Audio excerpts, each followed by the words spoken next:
விடுதலை சிறுத்தைகள் கட்சி நடத்துவது மது ஒழிப்பு மாநாடு அல்ல, மது உற்பத்தியாளர்கள் மற்றும் மது பிரியர்கள் மாநாடு என பாஜக ஒருங்கிணைப்பு குழு தலைவர் எச் ராஜா விமர்சனம் செய்துள்ளார். புதுக்கோட்டையில் பேட்டியளித்த அவர், மதுவை ஊக்குவிக்கும் அரசாக திமுக செயல்பட்டு வருகிறது என சாடினார்.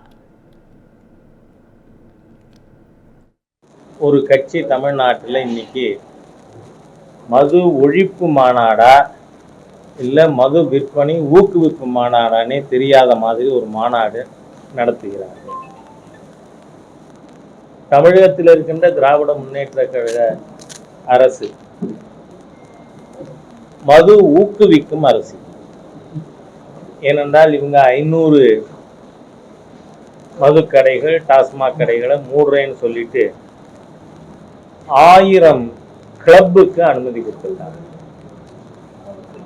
அந்த கிளப்ல 150 மெம்பர் தான் இருக்கணுங்கிறது விதி.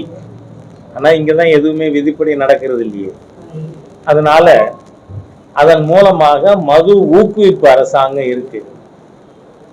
அந்த மது ஊக்குவிப்பு அரசாங்கம் அதனுடைய பிரதிநிதிகள் இந்த மாநாட்டில் கலந்துக்கிறாங்கன்னா இது யாரை ஏமாத்த மாநாடு? இது மது ஒழிப்பு மாநாடா?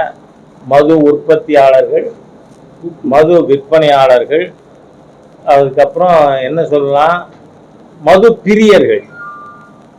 என்ன சொன்னா, குடிகாரன் சொன்னா எங்க முச்சாமி அண்ணாச்சி கோச்சுப்பார். ஆகவே இது ஏமாற்றுகின்ற அரசியல் மோசடி மாநாடு, மக்களை ஏமாற்றுகின்ற மாநாடு, மதுவை ஊக்குவிப்பவர்களை காப்பாற்றுகின்ற மாநாடு. இது திசை திருப்பறதுக்கு இதுல மத்திய அரசாங்கம் கொண்டு வரணும்னு பேசுறதுக்கு ஒண்ணுமில்லை.